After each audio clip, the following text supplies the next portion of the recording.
There is a particular network that has, where some of the overseas facilitators of the smuggling network have ISIS ties that we're very concerned about, and that we've been spending an enormous amount of effort with our partners investigating.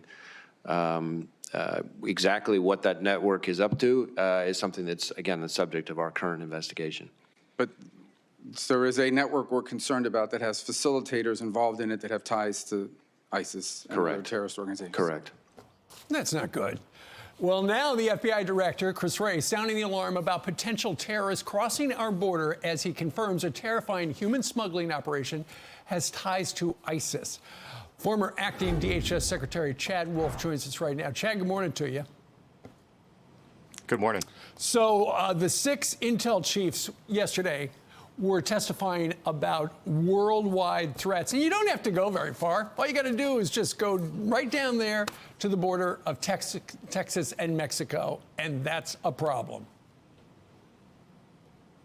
Well, absolutely. And we've been talking about the national security and public safety threats that have been coming across that southern border for the last 3 years. And of course, now the director is talking about the nexus between smuggling operations and ISIS. And remember, Director Wray back in December talked about blinking lights everywhere. So he's been on this theme of the threats coming across that southern border for some time now.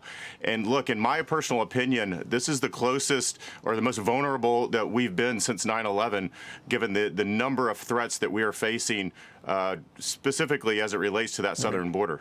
Well, you know, and so often, Chad, we talk about how the cartels are smuggling people in. What's their motivation? Well, they're making a lot of money.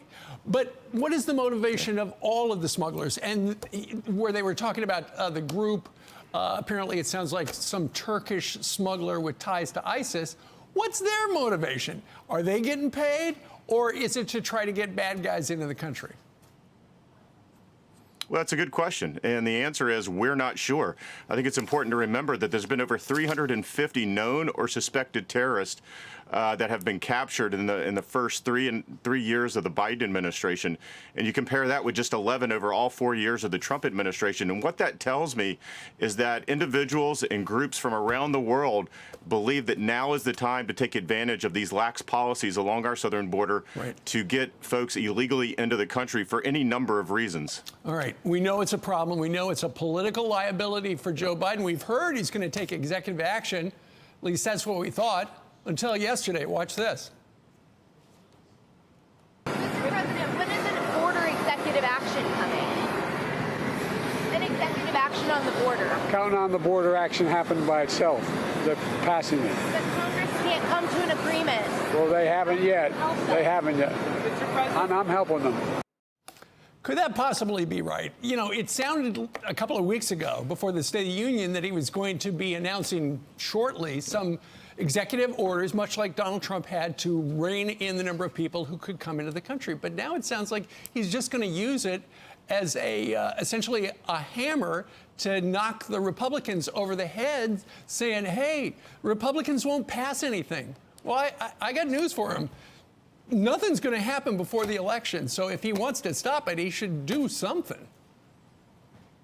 Yeah, absolutely. This is absolutely crazy that the President of the United States, perhaps the most powerful individual on the face of this earth, cannot solve this problem. He has unique authorities. He has over a dozen different authorities between himself and Secretary Mayorkas that they can use today or tomorrow to solve this crisis. They've refused to use it. Instead, they just continue to blame Congress, that somehow Congress has the magic pill to everything that's occurring along that southern border. They don't.